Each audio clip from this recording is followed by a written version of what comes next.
அபிஷேகத்தை பார்க்க பார்க்க உங்க உடம்புல இருக்கிற ஒவ்வொரு வியாதியும் நீங்கும்.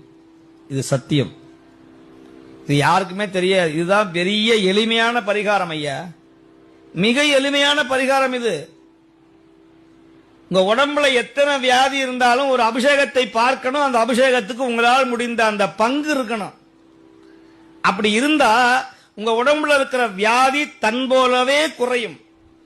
இன்னொன்னு இருக்கு, பரிகாரம் இருக்கு.